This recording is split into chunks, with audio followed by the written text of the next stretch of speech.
நல்ல பிதாவே, நன்றியோடு உம்மை துதிக்கிறோம் ராஜா. உம்மை ஸ்தோத்திரிக்கிறோம் அப்பா. நேற்றும் இன்றும் இன்றும் மாறாதங்கள் நல்ல தெய்வமே, உம்மை துதிக்கிறோம், ஸ்தோத்திரிக்கிறோம். இந்த நாளிலும் கூட தகப்பனே, உம்முடைய வார்த்தையை தியானிக்கும்படியாக வந்திருக்கிறோம். உம்முடைய செம்மையான தூய தேவ ஆவியானவர், வேதத்தை எழுதினவர், பரிசுத்த ஆவியானவர் இந்த நேரத்தில் உம்முடைய வார்த்தைகளை புரிந்து கொள்ளுகிற இருதயத்தை கர்த்தாவே எங்களுக்கு தரும்படியாக ஜெபிக்கிறோம். கல்லான இருதயம் எங்களிடத்திலிருந்து எடுத்து போடப்பட்டு சதையான இருதயம் எங்களுக்குள்ள சிருஷ்டிக்கப்படட்டும். உம்முடைய பிரமாணங்கள், உம்முடைய வார்த்தைகள், உம்முடைய கட்டளைகள், உம்முடைய வேத வசனங்கள் அவைகளில் எழுதப்படட்டும். தகப்பனே, இந்த நேரத்தில் நல்ல நேரத்தில் விதைக்கப்பட்ட விதையாக இந்த வேதங்கள் எல்லாம் 100ஆக எங்களுக்குள்ளேருந்து பலன் தரட்டும். எங்களை ஆசீர்வதியும், எங்களோடு கூட பேசும். எங்கள் மீட்பெரும் எங்கள் இன்ப இரட்சகருமாய் இருக்கிற கர்த்தராகிய இயேசு கிறிஸ்துவின் நாமத்தில் ஜெபம் வேண்டுகிறோம் எங்கள் ஜீவனுள்ள நல்ல தகப்பனே, ஆமேன். கர்த்தர் நல்லவர். உன்னத பாடல்கள் 2ஆம் அதிகாரத்தை நாம் தியானித்து கொண்டிருக்கிறோம்.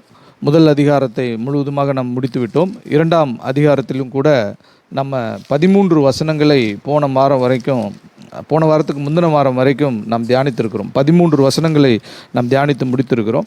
போன வாரத்தில் 14ஆம் வசனத்தை தியானிக்க தொடங்கி இருக்கிறோம். 14ஆம் வசனத்தை நாம் தியானிக்க தொடங்கி இருக்கிறோம்.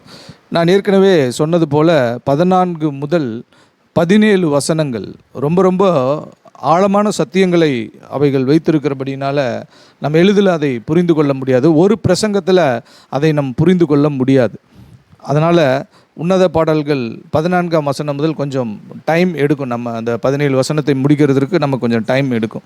இன்றைக்கு நாம் உன்னத பாடல்கள் 2ஆம் அதிகாரம் 14ஆம் வசனத்தை நாம் தியானிக்க போகிறோம். கண்மலையின் வெடிப்புகளிலும் சிகரங்களின் மறைவிடங்களிலும் தங்குகிற என் புறாவே, உன் முகரூபத்தை காண்பி, உன் சத்தத்தை நான் கேட்கட்டும். உன் சத்தம் இன்பமும் உன் முகரூபம் அழகுமாய் இருக்கிறது என்றார். உன்னத பாட்டு 2ஆம் அதிகாரம் 14ஆம் வசனம், கண்மலையின் வெடிப்புகளிலும் சிகரங்களின் மறைவிடங்களிலும் தங்குகிற என் புறாவே என்று சொல்லி சூலமித்தியை அழைக்கிறார். அருமையான தேவனுடைய ஜனமே, நாம் சற்று தியானிக்க வேண்டும். நேசர் சூலமித்திக்காக அவர் வேகமாக வருகிறார். குன்றுகளை மிதித்தும் மலைகளை தாண்டியும் அவர் வருகிறார். அவர் சூலமித்தியின் வீடு வரைக்கும் வந்து அவர்களுடைய வீட்டின் மதில் சுவர் பின்புறமாக அவர் நிற்கிறார். அது மட்டுமல்ல, அவர் அந்த மதில் சுவரையும் தாண்டி வீட்டுக்குள்ளாக போய் அந்த வீட்டு முழுவதும் அடைக்கப்பட்டிருக்கிற நிலைமையில், கதவுகள் பூட்டப்பட்டிருக்கல, ஜன்னல்கள் எல்லாம் அடைக்கப்பட்டிருக்கிற நிலைமையில், அந்த வீடு முழுவதும் அடைக்கப்பட்டிருக்கிற நிலைமையில் அந்த வீட்டின் வெளியே நின்று அவர் பார்க்கிறார். சூலமித்திக்கு நன்றாக தெரிகிறது நேசர் வந்துவிட்டார் என்று. என் நேசருடைய சத்தம் என்று சொல்லி அவருடைய சத்தத்தை சூலமித்தி அறிந்து வைத்திருக்கிறாள். இது என்னுடைய நேசருடைய சத்தம், இது என்னுடைய நேசருடைய சத்தம் என்று சொல்லி அவள் சொல்லுகிறாள். அது மட்டுமில்லை, நேசரை ஒருவாறு அவர் வெளியில் நிற்பதை அவர் பார்க்கிறாள். ஆனாலும் எழுந்து போய் நேசருக்காக அந்த வீட்டின் கதவை அவள் திறக்கவில்லை. நேசருக்காக கதவை அவள் திறக்காதபடியினால நேசர் அவளை புறாவுக்கு ஒப்பாக சொல்லி, காட்டுப்புறாவுக்கு ஒப்பாக சொல்லி சூலமித்தியை ஆண்டவர் வெளியே வரும்படி அழைக்கிறார். அதுதான் கண்மலைகளின் வெடிப்புகளிலும் சிகரங்களின் மறைவிடங்களிலும் தங்குகிற என் புறாவே என்று சொல்லி அங்கு நேசர் சூலமித்தியை அழைக்கிறார். ஒரு புறாவை போல புறாவினுடைய காரியத்தை சொல்லி, நீ புறா எப்படி மறைந்திருக்கிறதோ அந்த மாதிரி உன்னை நீ உன் வீட்டுக்குள்ளே மறைத்து வைத்திருக்கிற அப்படின்னு சொல்லி நேசர் போது ஒரு பெரிய சத்தியம் நமக்கு தெளிவாக புரிகிறது.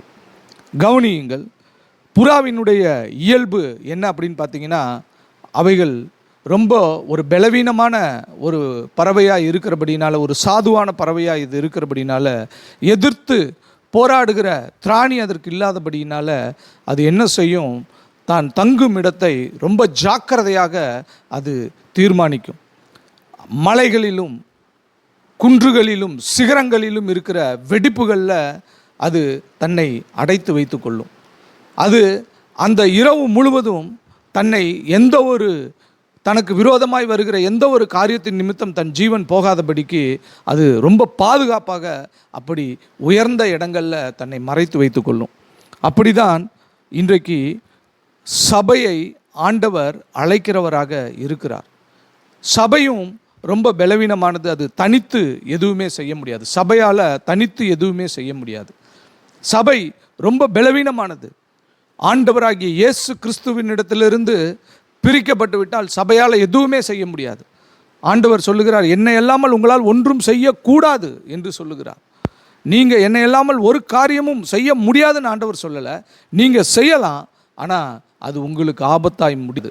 என்னை இல்லாமல் நீங்கள் ஒரு காரியத்தையும் செய்யக்கூடாது என்று சொல்லி ஆண்டவர் சொல்லுகிறார். ஏன்னா சபையினுடைய நிலை அவருக்கு நன்றாக தெரியும். அதனால தான் சூலமித்தியை புறாவுக்கு ஒப்பாக சொல்லுகிறார். நாம் ஏற்கனவே பார்த்தது போல உன்னத பாடல்களில் சூலமித்தி சபையையும் விசுவாசியையும் குறிக்கிறாள்.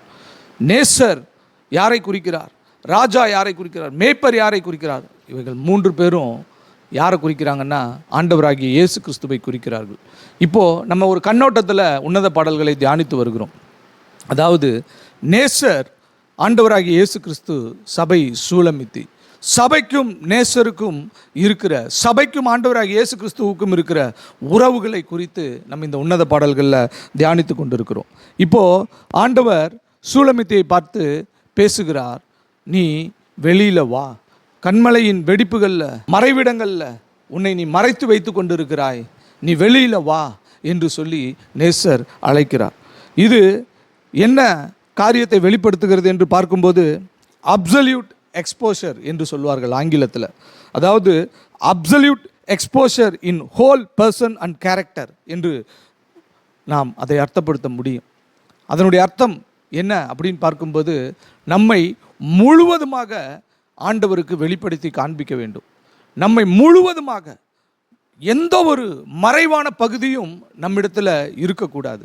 நாம் எப்படிப்பட்டவர்கள், நம்முடைய கேரக்டரில், நம்முடைய சிந்தையில், நம்முடைய செயல்களில் நாம் எப்படி வாழ்ந்து கொண்டு இருக்கிறோமோ அதை அப்படியே ஆண்டவருக்கு மறைக்காமல் வெளிப்படுத்தி காண்பிக்க வேண்டும். ஆண்டவருக்கு முன்பாக எந்த ஒரு காரியத்தையும் நம்மளால் மறைக்க முடியாது.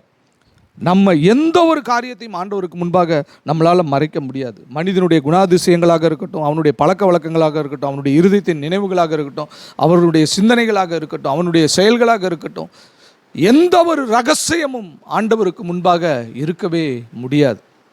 அவர் எல்லாவற்றையும் அறிந்து வைத்திருக்கிறார். அதனால் நம்ம எதையுமே ஆண்டவருக்கு முன்பாக மறைத்து வைக்கக்கூடாது. அருமையான தேவனுடைய ஜனமே, ஏதேன் தோட்டத்தில் நடந்த காரியம் என்ன? பாவம் செய்தார்கள். பாவம் செய்ததன் நிமித்தம் அவர்கள் கண்கள் திறக்கப்பட்டது. அவர்களுக்கு அந்த இடத்துல ஒரு பயமும் வெட்கமும் வந்தது. அவர்கள் நிர்வாணிகள் என்பதை அவர்கள் உணர்ந்தார்கள். உடனே அந்த காரியத்திற்காக ஆண்டவரிடத்தில் போய் அவர்கள் மன்னிப்பு கேட்க வேண்டும் என்று விரும்பாமல், அந்த காரியத்தை மறைக்கிறதற்கு, அந்த காரியத்திலிருந்து அவர்கள் வெளியில் வருகிறதற்கு ஆண்டவரிடத்தில் அவர்கள் ஒரு வழியை தேடாமல் தங்களுக்கு அத்தி இலைகளை அவர்கள் தேடினார்கள் என்று சொல்லி பார்க்கிறோம். அவர்கள் தங்களை மறைத்து கொள்ளுகிறதற்கு அத்தி இலைகளை தேடினார்கள் என்று சொல்லி பார்க்கிறோம். பாவம் செய்து விட்டார்கள். அடுத்து நடக்கிற காரியம் என்ன? அவர்கள் செயல்பட தொடங்குகிறார்கள். என்ன செயல்பட தொடங்குகிறார்கள்? தங்களுடைய பாவத்தை மறைக்கிறதற்கு, தங்களுடைய பாவத்திலிருந்து அவர்கள் உங்களுடைய பாவ குற்ற உணர்ச்சியிலிருந்து ஒரு விடுதலை பெற்றுக்கொள்கிறதற்கு அவர்கள் செயல்பட தொடங்குகிறார்கள். நீங்கள் காயினுடைய காரியத்தை கவனித்து பாருங்கள். ஆண்டவர் காயினை பார்த்து கேட்டார். என்ன சொன்னான்? ஆண்டவர், உன் சகோதரனாகிய ஆபேல் எங்கே அப்படின்னு கேட்டார். அப்புறம், உன் சகோதரனுடைய இரத்தம் பூமியிலிருந்து என்னை நோக்கி கூப்பிடுகிறது, என்ன செய்தாய் அவனை என்று சொல்லி கர்த்தர் காயின் இடத்துல கேட்டார். காயின் சொன்ன பதில் என்ன? நான் என் சகோதரனுக்கு காவலாளியோ? குற்றத்தை மறைக்கிறது மனிதனுடைய இயல்பு. குற்றத்தை மறைக்கிறது மனிதனுடைய இயல்பு. அருமையான தேவனுடைய ஜனமே, தேவனுக்கு முன்பாக நாம் குற்றத்தை மறைக்கக்கூடாது, நம்மை மறைத்து கொள்ளக்கூடாது. தேவனுக்கு முன்பாக நாம் எந்த ஒரு காரியத்தையும் மறைத்து வைத்து கொள்ள முடியாது. நம்ம ரட்சிப்பினுடைய உண்மையான ஒரு அனுபவத்தை நாம் ருசிக்க வேண்டும் என்று சொன்னால், நம்முடைய இரகசியமான காரியங்கள், நம்முடைய இரகசியமான செயல்கள் தேவனிடத்தில் மறைத்து, மனுஷர்களிடத்தில் இல்லை, தேவனுக்கு மறைத்து நாம் செய்து கொண்டிருக்கிற எல்லா காரியங்கள், அது நினைவுகளாக இருக்கலாம், பேச்சுகளாக இருக்கலாம், செயல்களாக இருக்கலாம், கிரியைகளாக இருக்கலாம், அது எப்பேற்பட்ட விளைவை கொண்டு வரும் என்கிறதை நம்மளால் அளந்து சொல்ல முடியாது. அது நம்மளை அவ்வளவு ஒரு பாதாளமான நிலைமைக்கு கொண்டு போய் விட்டுவிடும். பிசாசினுடைய பெரிய தந்திரம் என்ன தெரியுமா? நம் பாவம் செய்யும்போது டிமிடிட்டி அண்ட் ஷைனஸ் என்று சொல்லுவார்கள். இதனுடைய விளக்கம் அர்த்தம் என்ன என்று பார்க்கும்போது, கூச்ச ஸ்பாவமும் வெட்கமும் நம்முடைய பாவத்தின் நிமித்தம் நமக்கு வந்துடும். நீங்கள் பாவம் செய்து மாட்டிக்கொண்டா, நம்ம பாவம் செய்தது வெளியில் தெரிஞ்சிடுச்சுன்னா, நம்முடைய பாவம் வெளியில் வந்துருச்சுன்னா நமக்கு கிடைக்கிற காரியம் என்ன? கூச்ச ஸ்பாவமும் வெட்கமும் நமக்கு வரும். கூச்ச ஸ்பாவத்தையும் வெட்கத்தையும் கொடுத்துருவான். உடனே நம்ம செய்யக்கூடிய காரியம் என்ன தெரியுமா? பாவத்தை மறைக்கிறதற்கு நம்ம செயல்பட ஆரம்பிப்போம். நம்மளுடைய பாவத்தை மறைக்கிறதற்கு நம்ம செயல்பட ஆரம்பிப்போம். எப்படியாவது இந்த பாவத்தை நம்ம மறைச்சிடணும், நம்ம செஞ்ச அந்த காரியத்தை மறைச்சிடணும். ஆனால் அதுவில்ல மனம் மருந்துகிறது, மனம் திருந்துகிற காரியம். கர்த்தரிடத்தில் போக வேண்டும், கர்த்தரிடத்தில் போக வேண்டும், கர்த்தருடைய சமூகத்தை தேட வேண்டும், இயேசுவினுடைய சமூகத்தை தேட வேண்டும், சிலுவையின் அண்டைக்கு போக வேண்டும். இந்த பூமியில் பாவம் செய்யாத மனிதன் இல்லை. எல்லா மனிதனும் ஏதாவது ஒரு விதத்தில் ஒரு பலவீனத்தை வைத்திருக்கிறான். ஆனால் அந்த பலவீனத்தை ஆண்டவராகிய இயேசு கிறிஸ்துவை கொண்டு, பரிசுத்த ஆவியானவரை கொண்டு மேற்கொள்ளுகிற மனிதன்தான் இன்றைக்கு பூமியில் ரட்சிப்பின் அனுபவத்தை முழுவதுமாக சுதந்திரித்து கொள்ளுகிறான் என்று சொல்லி பார்க்கிறோம். அருமையான தேவனுடைய ஜனமே, அந்த புறாவை நோக்கி ஆண்டவர் பேசின காரியம், ஆண்டவர் அந்த புறாவை அழைத்த காரியம் ரொம்ப விசேஷித்த விதமாக பார்க்கப்படுகிறது. நம்மிடத்தில் தேவன் விரும்புகிற காரியம் அவருடைய அந்த வார்த்தைகளில் தெரிகிறது. அந்த புறாவை பார்த்து சொன்னார், உன் முக ரூபத்தை எனக்கு காண்பி, உன் சத்தத்தை நான் எனக்கு கேட்க பண்ணு, உன் முகரூபம் அழகாயும் உன் சத்தம் எனக்கு இன்பமாயும் இருக்கிறது என்று சொல்லி உன்னத பாடல்கள் 2ஆம் அதிகாரம் 14ஆம் வசனத்தில் நாம் நேசர் பேசுகிறதாக வாசிக்கிறோம். அருமையான தேவனுடைய ஜனமே, இங்கே நம்ம பார்க்கிறோம், உன் முகரூபத்தை எனக்கு காண்பி. லிட்ரலாக அதை எப்படி சொல்லலாம் அப்படின்னு பார்த்தீங்கன்னா, ஃபுல் அப்பியரன்ஸ் என்று சொல்லலாம். அதாவது முழுவதுமாக தன்னை வெளிப்படுத்துகிற காரியம். முகரூபத்தை காட்டு அப்படின்னா முகத்தை மட்டும் காட்டுறது கிடையாது, முழுவதுமாக தன்னை வெளிப்படுத்துகிற ஒரு காரியம். முழுவதுமாக என்னை ஆண்டவருக்கு நான் வெளிப்படுத்தி காண்பிக்க வேண்டும் என்று சொல்லி ஆண்டவர் விரும்புகிறார். ஏதோ ஒரு மறைக்கப்பட்ட பகுதியை நாம் வைத்துக்கொண்டு இதுதான் ஆண்டவரே நான் அப்படின்னு சொல்லி ஆண்டவரிடத்தில் காண்பிக்கிறதில்லை. முழுவதுமாக நாம் ஆண்டவரிடத்தில் நம்மை காண்பிக்க வேண்டும் என்று சொல்லி ஆண்டவர் விரும்புகிறார். Literally appearance, full appearance of a person என்று சொல்லி சொல்லப்பட்டிருக்கிறது. அப்போது இங்கே கவனித்து பார்க்க வேண்டிய ஒரு காரியம், நாம் முழுவதுமாக தேவனிடத்தில் ஹோல் ஹார்ட்டட் என்று சொல்வார்கள், முழு உள்ளத்தோடு, முழு சிந்தனைகளோடு, முழு பலத்தோடு, முழு ஆத்மாவோடு ஆண்டவரிடத்தில் நாம் திரும்ப வேண்டும். இதை ஆண்டவர் விரும்புகிறவராக இருக்கிறார். அடுத்தது ஆண்டவர் அந்த இடத்துல விரும்புகிற காரியம் அந்த புறாவினுடைய சத்தம். உன் சத்தத்தை நான் கேட்கட்டும், உன் சத்தத்தை தொனிக்க பண்ணு என்று சொல்லி அங்கு ஆண்டவர் சொல்லுகிறார். புறாவினுடைய சத்தத்தை குறித்து வேதத்தில் 2 இடத்துல நம்ம வாசிக்க போகிறோம். ஏசாயா 38:14ஆம் வசனத்தில் அங்கு சொல்லப்பட்டிருக்கிறது, நமட்டை போலும் தகைவிலான் குருவியை போலும் கூவினேன், புறாவை போல புலம்பினேன் என்று சொல்லி அந்த இடத்துல சொல்லப்பட்டிருக்கிறது. புறாவை போல புலம்பினேன் என்று சொல்லப்பட்டிருக்கிறது. எசேக்கியல்ல நம்ம வாசிக்கிறோம், எசேக்கியல் 7ஆம் அதிகாரம் 16ஆம் வசனத்தில், அவர்களில் தப்புகிறவர்கள் தப்புவார்கள், ஆனாலும் அவர்கள் அனைவரும் அவனவன் தன் தன் அக்கிரமத்தின் நிமித்தம் துக்கித்து கூப்பிடுகிற பள்ளத்தாக்குகளின் புறாக்களைப் போல மலைகளில் இருப்பார்கள் என்று சொல்லி அங்கு சொல்லப்பட்டிருக்கிறது. துக்கித்து கூப்பிடுகிற புறாக்கள் என்று சொல்லப்பட்டிருக்கிறது. புறாக்களைப் போல புலம்புவார்கள் என்று சொல்லப்பட்டிருக்கிறது. கவனித்து பாருங்க, நம்ம பார்க்கும்போது புறாக்கள் புலம்புகிறதாகவும் புறாக்கள் அங்கு துக்கித்து கூப்பிடுகிறதாகவும் சொல்லப்பட்டிருக்கிறது. இப்போ இந்த 2 காரியத்தை ஆண்டவர் புறாக்கள் சபையினுடைய காரியத்தில் வெளிப்படுத்துகிறார். அப்போ சபையினுடைய காரியத்தில் அதை வெளிப்படுத்துகிறார். இப்போது இங்கே என்ன நம்ம அதிலிருந்து கற்றுக்கொள்ள முடிகிறது என்று பார்க்கும்போது ஆண்டவர் சொல்கிறாரு, நீ உன் பாவத்தின் நிமித்தம், உன் அக்கிரமத்தின் நிமித்தம் நீ புலம்பிக் கொண்டு இருக்கிறாய். நீ உன்னுடைய அக்கிரமத்தின் நிமித்தம் நீ துக்கித்து கூப்பிட்டு கொண்டு இருக்கிறாய். உன் வாழ்க்கையில் சுகம் இல்லை, உன் வாழ்க்கையில் ஆசீர்வாதம் இல்லை, உன் வாழ்க்கையில் வேதனை இருக்கிறது, உன் வாழ்க்கையில் சாபம் இருக்கிறது, உன் வாழ்க்கையில் வியாதி இருக்கிறது, உன் வாழ்க்கையில் பிரச்சனைகள் இருக்கிறது, கடன் இருக்கிறது. நீ மீண்டு வர முடியாதபடிக்கு உன் உள்ளத்துக்குள்ளே நீ புழுங்கி கொண்டு இருக்கிறாய். நீ மீண்டு வர முடியாதபடிக்கு உன்னுடைய புலம்பல், உன்னுடைய சத்தம் என் காதுகளில் கேட்கிறது. உன்னுடைய நீ துக்கித்து கதறி கூப்பிடுகிற சத்தம் என் காதுகளில் கேட்கிறது. ஆனாலும் அதையெல்லாம் நீ எங்கே வச்சு செய்கிற அப்படின்னா, எனக்கு சம்பந்தம் இல்லாத இடத்துல வைத்து நீ செய்து கொண்டு இருக்கிறாய். கண்மலையின் வெடிப்புகளிலும் சிகரங்களின் மறைவிடங்களிலும் நீ அதை செய்து கொண்டு இருக்கிறாய். உலகத்தில் உனக்கு அவனுடைய புலம்பலுக்கோ உன்னுடைய துக்கத்தின் சத்தத்துக்கோ பதில் இல்லை. நீ எவ்வளோதான் உலகத்தில் அதை தேடினாலும் பதில் இல்லை. ஆண்டவர் சொல்கிறாரு, ஸ்பீக் அப், ஸ்பீக் ஃப்ரீலி அப்படிங்கிறாரு. அப்படின்னா நீ என்னிடத்தில் பேசு, எந்த தடையும் இல்லாமல், எந்த சங்கூஜம் இல்லாமல் என்னிடத்தில் நீ பேசு. என்னிடத்தில் உன் சத்தத்தை தொனிக்க பண்ணு. உன் வேண்டுதல் என்ன, உன் விண்ணப்பம் என்ன, பயப்படாமல் என்னிடத்தில் சொல்லு. புலம்புகிற புறாவே, துக்கித்து கூப்பிடுகிற புறாவே, நீ என்னிடத்தில் பேசு என்று சொல்லி ஆண்டவர் சொல்லுகிறார். நான் உன் சத்தத்தை கேட்க வேண்டும். நீ என்னிடத்தில் பண்ணுகிற விண்ணப்பத்திற்கு நான் உனக்கு பதில் தர வேண்டும், உனக்கு பதில் செய்ய வேண்டும், உனக்கு ஆறுதல் அளிக்க வேண்டும், உனக்கு அற்புதங்களை நான் செய்ய வேண்டும் என்று சொல்லி கர்த்தர் சொல்லுகிறார். அருமையான தேவனுடைய ஜனமே, இந்த நேரத்தில் இந்த காரியத்தை நீங்கள் சிந்தித்து பார்க்க வேண்டும்.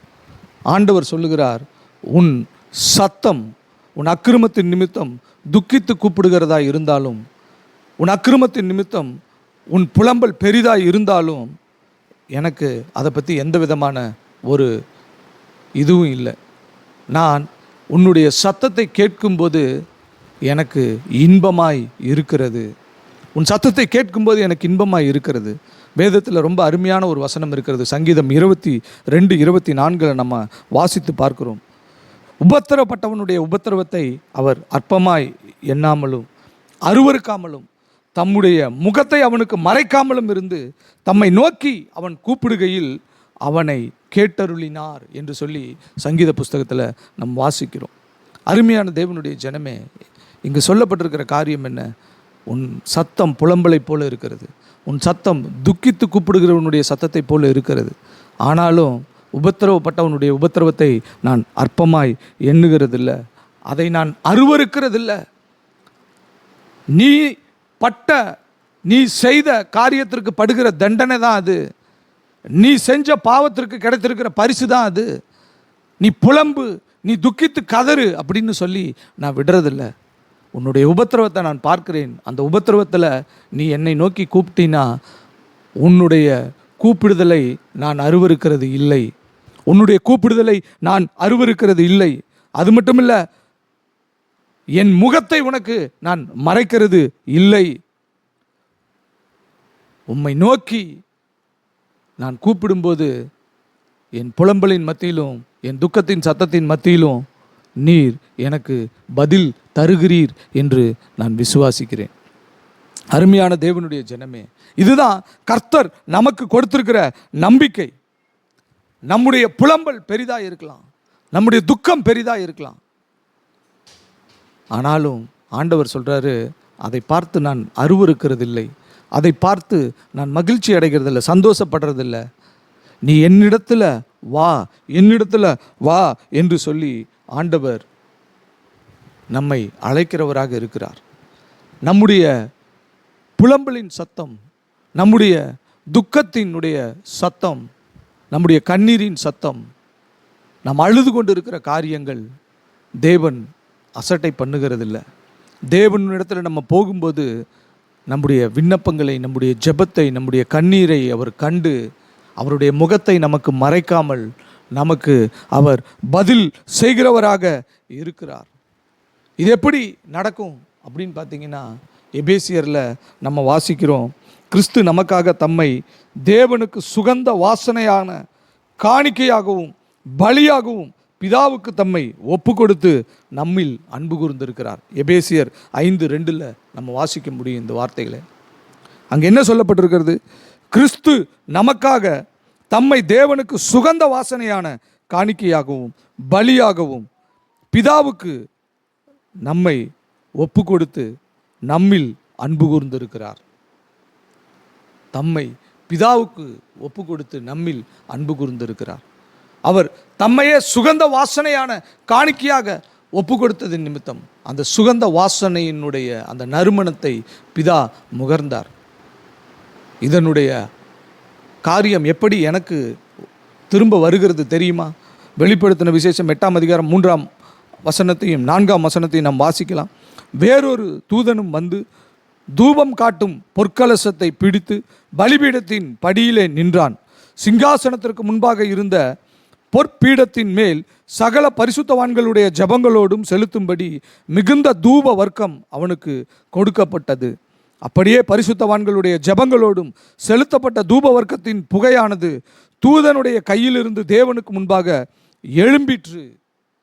கிறிஸ்து இயேசு தம்மை சுகந்த வாசனையாக பிதாவுக்கு தம்மை ஒப்பு கொடுத்ததின் நிமித்தம் நான் இன்றைக்கு நீதிமானாக இருக்கிறேன். அது மட்டும் இல்லை, அங்கு சொல்லப்பட்டிருக்கிற காரியம் என்ன? என்னுடைய ஜெபம் பிதாவினுடைய சமூகத்தில் போகிறது. அது தூதனுடைய கரங்களில் ஒப்பு கொடுக்கப்படுகிறது. அது மட்டும் இல்லை, அந்த தூதனுடைய கரத்தில் இருந்து அந்த ஜெபம் தூப கலசத்திற்கு போகிறது. தூப கலசத்தில் அந்த தூதன் கையில் தூப வர்க்கம் கொடுக்கப்படுகிறது. அவன் என்ன செய்கிறான்? என்னுடைய ஜெபத்தோடு கூட அந்த தூப வர்க்கத்தையும் அவன் போடுகிறான், அந்த நறுமணத்தையும் போடுகிறான். நம்ம ஏற்கனவே 1ஆம் அதிகாரத்தில் சகரியாவின் புஸ்தகத்தில் நம்ம வாசித்தோம். அந்த தூப வர்க்கம்னா என்ன அப்படிங்கிறத சொல்லி நம்ம வாசித்தோம். நம்ம அந்த காரியத்தை தெரிந்து வைத்திருக்கிறோம். அப்போ அந்த தூப வர்க்கம் அவனுக்கு போடப்படுகிறது. அந்த தூப வர்க்கம் போடும்போது அந்த தூப கலசத்திலிருந்து ஒரு நறுமணம் பிதாவினுடைய சமூகத்தில் எழும்புகிறது. அது என்னுடைய ஜெப சத்தத்தோடு கூட அந்த தூப நறுமணமும் பிதாவினுடைய சமூகத்திற்கு போகும்போது என்னுடைய சத்தம், என்னுடைய ஜெபம் அவருக்கு தூபமாய் நறுமணமாய் அவர் முகர்ந்து பார்க்கிறார். இங்கே நான் என்னுடைய புலம்பலை நான் ஆண்டவருக்கு முன்பாக கொட்டுகிறேன். என்னுடைய துக்கத்தை ஆண்டவருக்கு முன்பாக கொட்டுகிறேன். என்னுடைய வேதனை ஆண்டவருக்கு முன்பாக கொட்டுகிறேன். என்னுடைய ஜெபத்தில் என்னுடைய நெருக்கத்தை ஆண்டவருக்கு முன்பாக சொல்லுகிறேன். என்னுடைய வியாதியினுடைய கொடுமையை குறித்து ஆண்டவரிடத்தில் பேசுகிறேன். என்னுடைய கடன் பிரச்சனையினுடைய காரியத்தை குறித்து நான் பேசுகிறேன். நான் இங்கே பேசுகிறதெல்லாம் நான் இங்கே அனுபவித்து கொண்டிருக்கிற, நான் கஷ்டப்பட்டு கொண்டிருக்கிற காரியங்கள். ஆனால் இதை எப்படி ஆண்டவர் மாற்றுகிறார் தெரியுமா? ஆண்டவராக இயேசு கிறிஸ்து சிலுவையில் தம்முடைய சரீரத்தையே நறுமணமாக பிதாவுக்கு அனுப்பிவிட்டார். நறுமணமாக பிதாவுக்கு அனுப்பிவிட்டார். அந்த நறுமணம் பிதாவின் இடத்துல இருக்கிறது. தூதன் பரலோகத்தில் இருக்கிறான், வாசற்படியிலே நின்று கொண்டு இருக்கிறான். நம்முடைய ஜெபமெல்லாம் பரிசுத்த ஆவியானவர் மூலமாக, ஆண்டவராக இயேசு கிறிஸ்துவின் மூலமாக பிதாவினுடைய சமூகத்தில் போய் நிற்கிறது. அதை தூதன் எடுத்து அந்த தூப கலசத்தில் போடுகிறான். அந்த தூப வர்க்கத்தை அந்த தூப கலசத்தில் போடுகிறான். இப்போது என்னுடைய ஜெபம் அந்த தூப நறுமணத்தோடு பிதாவினுடைய சமூகத்தில் போகிறது. எவ்வளவு பெரிய விசேஷித்த ஒரு காரியம்! புறாவை போல புலம்பிக் கொண்டு இருக்கிறாய். பள்ளத்தாக்குகளின் புறாவை போல துக்கித்து கூப்பிடுகிறாய். நீ வெளியில இருந்து இதை செஞ்சினா, இல்லை நீ உன்னை மறைத்து கொண்டு இதை செஞ்சினா உனக்கு எந்த பிரயோஜனமும் இல்லை. உன் சத்தத்தை எனக்கு தொனிக்க பண்ணு, உன் முகத்தை எனக்கு காண்பி. உன் முகரூபம் அழகாய் இருக்கிறது, உன் சத்தம் எனக்கு இன்பமாய் இருக்கிறது என்று சொல்லி ஆண்டவராகிய இயேசு கிறிஸ்து சொல்லுகிறார். அருமையான தேவனுடைய ஜனமே, மோசே ஒரு நாள் கர்த்தரிடத்தில் கேட்டான், ஆண்டவரே உம்முடைய முகத்தை நான் பார்க்க வேண்டும். அப்போ ஆண்டவர் சொன்னார், என் முகத்தை பார்த்து ஒருவனும் உயிரோடு இருக்க முடியாதுப்பா. என் முகத்தை பார்த்து ஒருவனும் உயிரோடு இருக்க முடியாது. ஆனால் நீ கேட்டுட்ட, என் அண்டையில் ஒரு இடம் உண்டு, என்னிடத்தில் ஒரு கண்மலை இருக்கிறது. அந்த கண்மலையின் வெடிப்புகளில் உன்னை நான் வைத்து என் கரத்தினால் நான் மூடுகிறேன். அப்பொழுது நான் உன்னை கடந்து போவேன். நான் கடந்து போன பின்பு என்னுடைய கரத்தை எடுப்பேன், நீ என் பின்புறத்தை பார்ப்பாய் என்று சொல்லி ஆண்டவர் மோசேயின் இடத்துல சொன்னார். யாத்ராகமம் 33ஆம் அதிகாரம் 20 முதல் 23 வசனங்களில் இந்த காரியம் சொல்லப்பட்டிருக்கிறது. அருமையான தேவனுடைய ஜனமே, அங்கு சொல்லப்பட்டிருக்கிற அந்த கண்மலை ஆண்டவராகிய இயேசு கிறிஸ்து. நாம் நம்மை மறைத்து கொள்ளுகிறதற்கு பிதாவாகிய தேவனால் நமக்கு கொடுக்கப்பட்டிருக்கிற ஒரு கண்மலை இயேசு கிறிஸ்து. இங்கு இந்த புறா தன்னை மறைத்து கொண்டிருந்த கண்மலை இந்த உலகத்தில் இருந்தது. அந்த புறா மறைத்து கொண்டிருந்த அந்த கண்மலை, that rock is not a Jesus Christ. அந்த கண்மலை இயேசு கிறிஸ்து அல்ல. இயேசு கிறிஸ்து அவரே கண்மலையாக இருக்கிறார். அவரை தான் பிதா நாம் மறைத்து கொள்ளுகிறதற்காக கொடுக்கப்பட்டிருக்கிறது. அது உயரமான ஒரு மலை, அது உலகத்தில் இருக்கிற ஒரு காரியம். அதில் அந்த புறா தன்னை மறைத்து கொள்ளுகிறது. அதில் அந்த புறா தன்னை மறைத்து கொண்டு அது புலம்புகிறது, அது துக்கித்து கூப்பிடுகிறது. அங்கே ஒரு பதிலும் அதற்கு இருக்க முடியாது. நமக்கு பிதாவாகிய தேவன் ஒரு கண்மலையை வைத்திருக்கிறார். அந்த கண்மலை ஆண்டவராகிய இயேசு கிறிஸ்து. சங்கீதம் 18:2 நம்ம வாசிக்கிறோம், கர்த்தர் என் கண்மலையும் என் கோட்டையும் என் இரட்சகரும் என் தேவனும், நான் நம்பியிருக்கிற என் துருகமும் என் கேடகமும் என் இரட்சணிய கொம்பும் என் உயர்ந்த அடைக்கலமுமாய் இருக்கிறார். அப்போஸ்தலனாகிய பவுல் சொல்லுகிறார், அந்த கண்மலை கிறிஸ்துவே. அவர்களுக்கு தாகத்திற்கு தண்ணீர் கொடுத்த கண்மலை கிறிஸ்துவே. அவர்களை பாதுகாத்த மேக ஸ்தம்பம் கிறிஸ்துவே. அவர்களுக்கு இரவுல வெப்பத்தை கொடுத்த அக்கினி ஸ்தம்பம் கிறிஸ்துவே. வானத்திலிருந்து தூதர்கள் சாப்பிட்ட அந்த மன்னாவை அவர்கள் சாப்பிட்டார்களே, அந்த மன்னா கிறிஸ்துவுக்கு அடையாளம். இப்படி எல்லா விதத்திலும் அங்கு கொடுக்கப்பட்டிருக்கிற காரியம் கிறிஸ்து. கிறிஸ்து அந்த கண்மலை கிறிஸ்துவே என்று சொல்லப்பட்டிருக்கிறது. இன்றைக்கு நம்முடைய மறைவிடம் அவர்தான். இன்றைக்கு நாம் மறைந்து கொள்ளுகிறதற்கு, நம்மை ஒளித்து கொள்ளுகிறதற்கு அவர்தான் நமக்கு கொடுக்கப்பட்டிருக்கிறார். சபைக்கு அவர்தான் கொடுக்கப்பட்டிருக்கிறார். அதனால தான் ஆண்டவர் சொல்லுகிறார், நீ உன் முகத்தை எனக்கு காண்பி, உன் சத்தத்தை எனக்கு தொனிக்க பண்ணு, நீ வெளியில வா, நீ மறைத்து கொண்டிருக்கிற காரியத்திலிருந்து வெளியில வா, நான் தான் உனக்கு மறைவிடமாய் இருக்கிறேன் என்று சொல்லி ஆண்டவர் சொல்லுகிறார். ஏசாயாவில் நம்ம வாசிக்கிறோம், 32ஆம் அதிகாரம் 1-2 வசனங்களை நாம் வாசித்து பார்க்கும்போது அங்கு சொல்லப்பட்டிருக்கிறது, இதோ ஒரு ராஜா நீதியாக அரசாளுவார், பிரபுக்களும் நியாயமாக துரைத்தனம் பண்ணுவார்கள். அவர் காற்றுக்கு ஒதுக்காகவும் பெருவெள்ளத்துக்கு புகலிடமாகவும் வறண்ட நிலத்துக்கு நீர்க்கால்களாகவும் விடாய்த்த பூமிக்கு பெருங்கண்மலையின் நிழலாகவும் இருப்பார் என்று சொல்லப்பட்டிருக்கிறது. நிழலாகவும் இருப்பார் என்று சொல்லப்பட்டிருக்கிறது. அவர்தான் நம்முடைய நிழல். பெருங்காற்றுக்கு அவர்தான் நமக்கு ஒதுக்கிடம், பெருவெள்ளத்துக்கு அவர்தான் நமக்கு புகலிடம், வறண்ட நிலத்துக்கு அவர்தான் நீர்க்கால்கள், விடாய்த்த பூமிக்கு பெருங்கண்மலையின் நிழலுக்கு அவர் இருப்பார். விடாய்த்த பூமிக்கு பெருங்கண்மலையின் நிழலாக அவர் இருப்பார் என்று சொல்லி வேதம் நமக்கு சொல்லுகிறது. அருமையான தேவனுடைய ஜனமே, ஆண்டவர் சொல்கிறாரு, அங்கே ட்ரை லேண்ட், வியரி லேண்ட் என்று சொல்லி 2 காரியம் சொல்லப்பட்டிருக்கிறது. ட்ரை லேண்ட், வியரி லேண்ட் அப்படின்னா என்ன அர்த்தம்? வறண்ட நிலம், விடாய்த்த பூமி என்று தமிழில் சொல்லப்பட்டிருக்கிறது. இங்கே நம்ம வாசித்து பார்க்கிறோம், ஆண்டவர் சொல்கிறாரு, அது வறண்ட நிலம்தான், அது விடாய்த்த பூமி தான். அங்கே எங்கேயுமே எந்த ஒரு பசுமை கிடையாது, தண்ணீர் கிடையாது, எங்கேயுமே எந்த ஒரு நிழலும் கிடையாது. ஆனால் நான் ஒரு காரியத்தை செய்ய போகிறேன். நான் உனக்குள்ள நித்திய ஜீவ காலமாய் ஊறுகிற நீரூற்றை உனக்குள்ள நான் வைப்பேன். எல்லாரும் அந்த விடாய்த்த பூமியில், வறண்ட நிலத்தில் அவர்களுக்கு தண்ணீரை தேடுவார்கள். அவர்கள் அலைந்து திரிவார்கள் அவர்கள் தாகத்திற்கு. அவர்கள் தேடி அலைவார்கள் ஒரு நிழலுக்கு. ஆனால் நீ கவலைப்பட வேண்டிய அவசியம் இல்லை. நீ அங்கே போய் நிற்ப, உனக்குள்ளேயே தண்ணீர் இருக்கும். உனக்குள்ளேயே நித்திய காலமாக ஊறுகிற நீரூற்று உனக்குள்ளேயே நான் வைத்திருப்பேன். உனக்கு நான் நிழலாக இருப்பேன். உன்னுடைய நிழல் எதுன்னு அங்கே இருக்கிறவங்களுக்கெல்லாம் தெரியாது. அப்படி தான் ஆண்டவர் சபையை இந்த பூமியில் வைத்திருக்கிறார். அப்படி தான் ஆண்டவர் சபை இந்த பூமியில் வைத்திருக்கிறார். சபை இந்த உலகத்திலிருந்து எந்த காரியத்தையும் எதிர்பார்க்க தேவையே கிடையாது.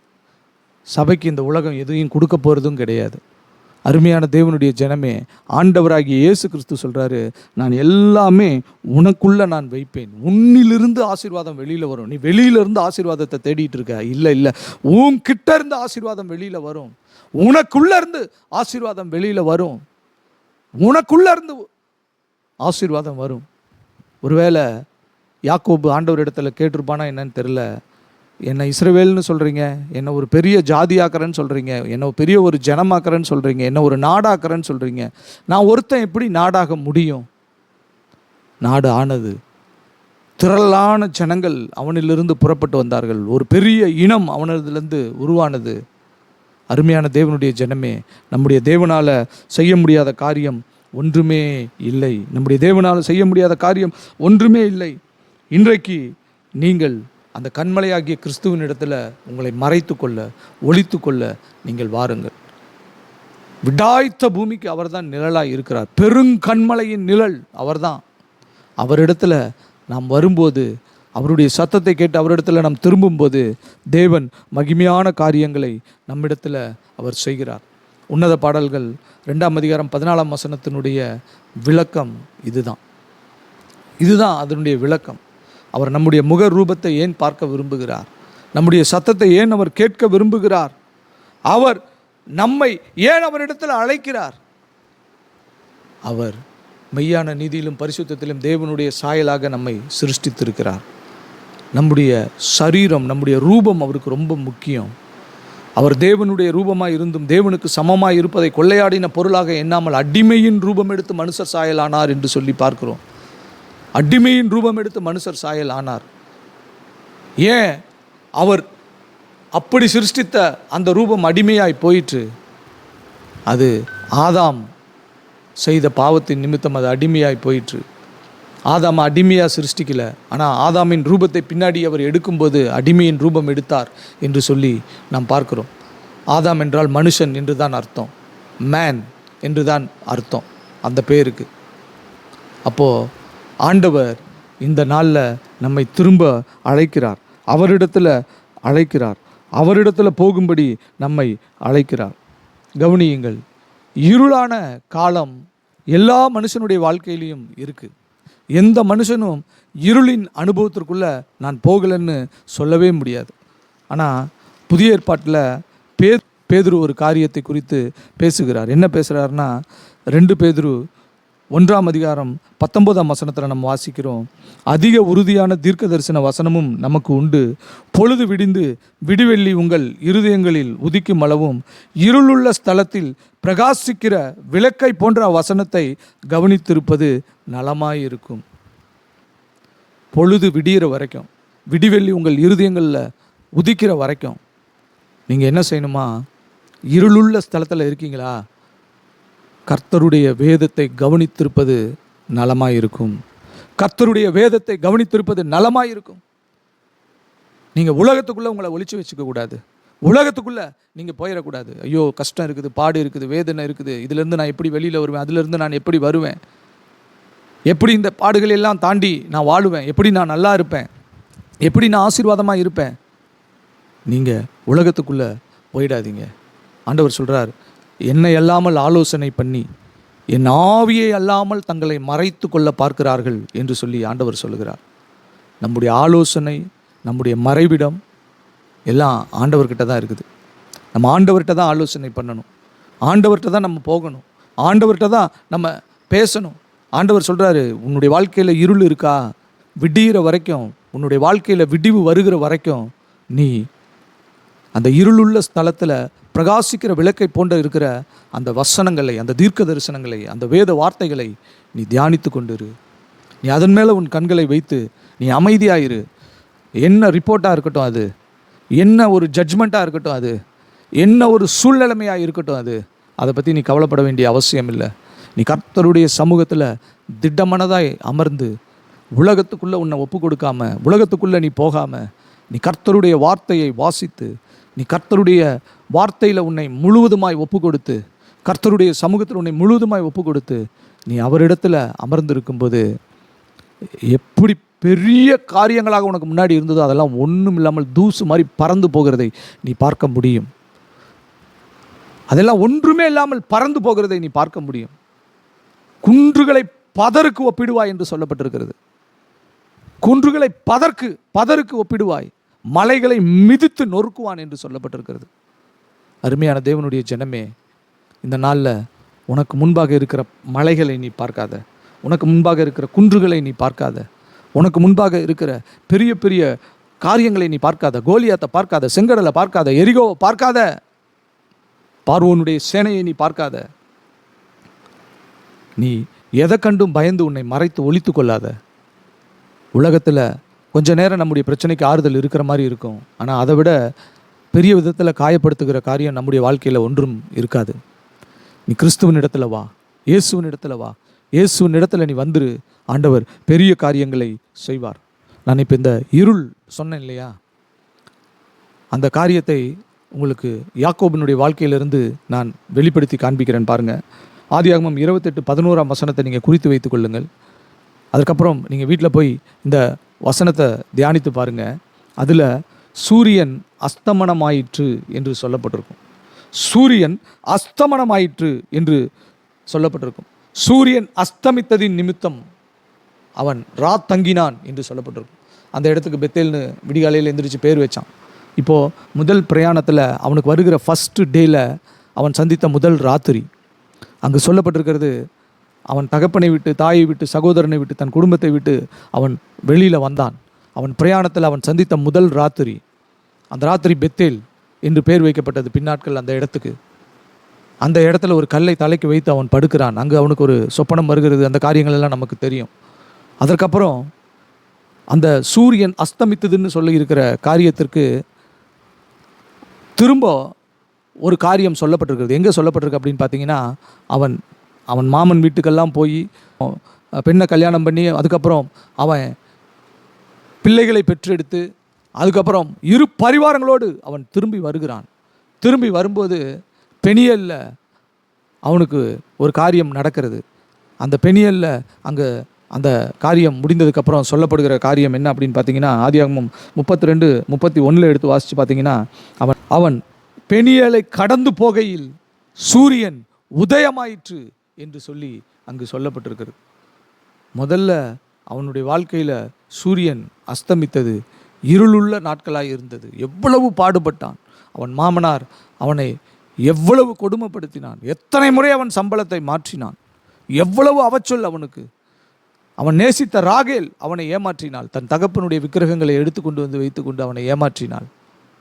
எவ்வளவோ அவனுக்கு இக்கட்டு, எவ்வளவோ அவனுக்கு கடினமான காரியம், எவ்வளவோ அவனுக்கு பாடான நிலைமை. ஆனாலும் அவன் அந்த இருளிலிருந்து வெளியில் வருகிறான். ஆண்டவர் சொல்கிறாரு, அவன் பெனியேலை கடந்து வெளியில் வரும்போது நான் அவனுக்கு வாக்குத்தத்தம் பண்ணின இடத்துக்கு அவனை கொண்டு வந்து சேர்க்கிறதற்கு அவனை வெளியில் கொண்டு வந்தபோது அவனுக்கு ஒரு சூரியன் உதயமாயிற்று என்று சொல்லி அங்கு வேத வசனம் சொல்லுகிறது. நம்ம பெத்தேலில் அவனுக்கு சூரியன் அஸ்தமித்தது, பெனியேலில் அவனுக்கு சூரியன் உதயமாயிற்று. ஒருவேளை அஸ்தமனத்தில் நீங்கள் இருக்கிறீங்களா, இருளில் நீங்கள் இருக்கீங்களா, கவலைப்படாதீங்க. ஒரு விடிவெள்ளி உங்களுக்கு உதயமாய் இருக்கிறது. சூரியன் உங்களுக்கு உதயமாய் இருக்கிறது. நீங்கள் நிச்சயமாகவே ஒரு பெரிய வெளிச்சத்தை காண்பீர்கள். இருளில் இருந்தவர்கள் பெரிய வெளிச்சத்தை கண்டார்கள் என்று சொல்லி வேதம் சொல்லுகிறது. அந்த வெளிச்சம் சாதாரணமாக விடாது உங்களை. மரண இருளின் திசையில் உட்கார்ந்து இருக்கிறவர்களுக்கு வெளிச்சம் உதித்தது என்று சொல்லப்பட்டிருக்கிறது. அந்த வெளிச்சத்தில் சுகம் இருந்தது, அந்த வெளிச்சத்தில் ஆரோக்கியம் இருந்தது. அந்த வெளிச்சம் குருடரின் கண்களை திறந்தது, செவிடருடைய செவியை திறந்தது, ஊமையான நாவுகள் பேசினது, மரித்தோர் உயிரோடு எழுந்தார்கள், முடவன் மானை போல துள்ளி குதித்தான். அருமையான தேவனுடைய ஜனமே, ஆண்டவராகிய இயேசு கிறிஸ்துவனுடைய அற்புதம் உங்களுடைய வாழ்க்கையில் வந்திருக்கிறது. ஆண்டவர் நம்மோடு கூட இருக்கிறார், நம்மோடு கூட இருக்கிறார். கண்மலையின் மறைவிடங்களிலும் குன்றுகளின் சிகரங்களிலும் உங்களை மறைத்து கொண்டிருக்கிறீர்களா? புறாவே, நீ உன்னை மறைத்து கொண்டிருக்கிறியா? சூலமித்தியை உன்னை மறைத்து கொண்டிருக்கிறியா? சபையை நீ மறைத்து கொண்டிருக்கிறியா? அருமையான தேவ ஜனமே, நீங்கள் ஆண்டவருடைய சத்தத்தை கேளுங்கள். உங்கள் முகம், நம்முடைய முகம், என்னுடைய முகம், உன்னுடைய முகம் ஆண்டவருக்கு அழகாய் இருக்கிறது. என்னுடைய சத்தம், உன்னுடைய சத்தம் ஆண்டவருக்கு இன்பமாய் இருக்கிறது. நம்முடைய சத்தத்தை ஆண்டவரிடத்தில் தொனிக்க பண்ணுவோம். நம்முடைய சத்தத்தை ஆண்டவரிடத்தில் தொனிக்க பண்ணுவோம். தொடர்ந்து அடுத்த வாரத்தில் உன்னத பாடல்கள் 2ஆம் அதிகாரம் 15ஆம் வசனத்தை தியானித்து கொண்டு வாருங்கள். கர்த்தர் பெரிய காரியங்களை செய்வார். கண்களை மூடி ஆண்டவருடைய சமூகத்தில் நம்மை முழுவதுமாய் அர்ப்பணிப்போம். நல்ல பிதாவே, நன்றியோடு உம்மை துதிக்கிறோம் ராஜா, உம்மை ஸ்தோத்தரிக்கிறோம் அப்பா. நேற்றும் இன்றும் என்றும் மாறாதெங்கள் நல்ல தெய்வமே, உம்மை துதிக்கிறோம், உம்மை ஸ்தோத்தரிக்கிறோம். கிருபையின் தேவனே, மகிமையின் தேவனே, இந்த நாளிலும் கூட தகப்பனே, எங்களோடு கூட நீர் பேசின தயவுக்காக, கிருபைகளுக்காக உமக்கு நன்றி. ஆண்டவரே, எங்களை நேசிக்கிற நல்ல தகப்பன், உபத்திரவப்பட்டவனுடைய உபத்திரவத்தை அற்பமாக எண்ணாதிருக்கிற தேவன். அவன் உம்மை நோக்கி கூப்பிடும்போது அவனை அருவருக்காமல், மறைக்காமல் அவனுடைய விண்ணப்பத்தை கேட்டு அவனுக்கு பதில் செய்கிற தேவன். தகப்பனே, நீர் எங்களுடைய தெய்வமாய் இருக்கிற கிருபைகளுக்காக உமக்கு நன்றி. ஆண்டவரே, இந்த நாளிலும் கூட நாங்கள் கேட்ட சத்தியத்தின்படியே ஆண்டவரே எங்களை முழுவதுமாக, ஆண்டவரே நாங்கள் என்ன நிலைமையில் இருக்கிறோமோ அந்த நிலைமையில் அப்படியே உமக்கு எங்களை வெளிப்படுத்தி காண்பிக்க, ஆண்டவரே எங்களுடைய எல்லா காரியங்களையும் உம்மிடத்தில் சரி செய்து கொள்ள, எங்கள் மறைவிடமும் எங்கள் தஞ்சமுமாய் நீர் இருக்கிறபடினால் உம்மிடத்தில் எங்களை மறைத்து கொள்ள, ஒளித்து கொள்ள எங்களுக்கு உதவும்படியாய் ஜெபிக்கிறோம். கர்த்தருடைய நாமம் பலத்த துருகம், நீதிமான் அதற்குள் ஓடி சுகமாயிருப்பான் என்று சொல்லப்பட்டிருக்கிறது. தகப்பனே, ஆண்டவரே என்னண்டையில் ஒரு கண்மலை உண்டு என்று பிதா சொன்னார். அந்த கண்மலை நீர்தான் ராஜா. அந்த கண்மலை எங்களுடைய கிறிஸ்து தான் ராஜா. ஆண்டவரே, அந்த கண்மலை எங்களுடைய கிறிஸ்து தான். ஆண்டவரே, அந்த கண்மலையின் இடத்துல நாங்கள் வந்திருக்கிறோம். அந்த கண்மலையின் இடத்துல நாங்கள் வந்திருக்கிறோம். ஒரு விஷயம் கூட எங்களை தாழ்த்தி அர்ப்பணிக்கிறோம். எங்களை பொறுப்பெடுத்துக்கொள்ளும், எங்களை நடத்தும். ஆண்டவரே, உம்முடைய சமூகத்தில் தஞ்சமாய் வந்திருக்கிற எங்களுக்கு உம்மால நிறைவான பலன் உண்டாகட்டும். இந்த சத்தியத்தை கேட்டிருக்கிறதா நம்முடைய பிள்ளைகள் ஆசீர்வதிக்கப்படுவார்களாக. அவர்களை ஆசீர்வதிப்பீராக. தொடர்ந்து எங்களோடு கூட நீர் இடைப்படும். எங்கள் மீட்பெரும் எங்கள் இன்ப இரட்சகருமாய் இருக்கிற கர்த்தராகிய இயேசு கிறிஸ்துவின் நாமத்தில் ஜெபம் வேண்டுகிறோம் எங்கள் ஜீவனுள்ள நல்ல தகப்பனே. ஆமேன். ஹல்லேலூயா. ஆமேன்.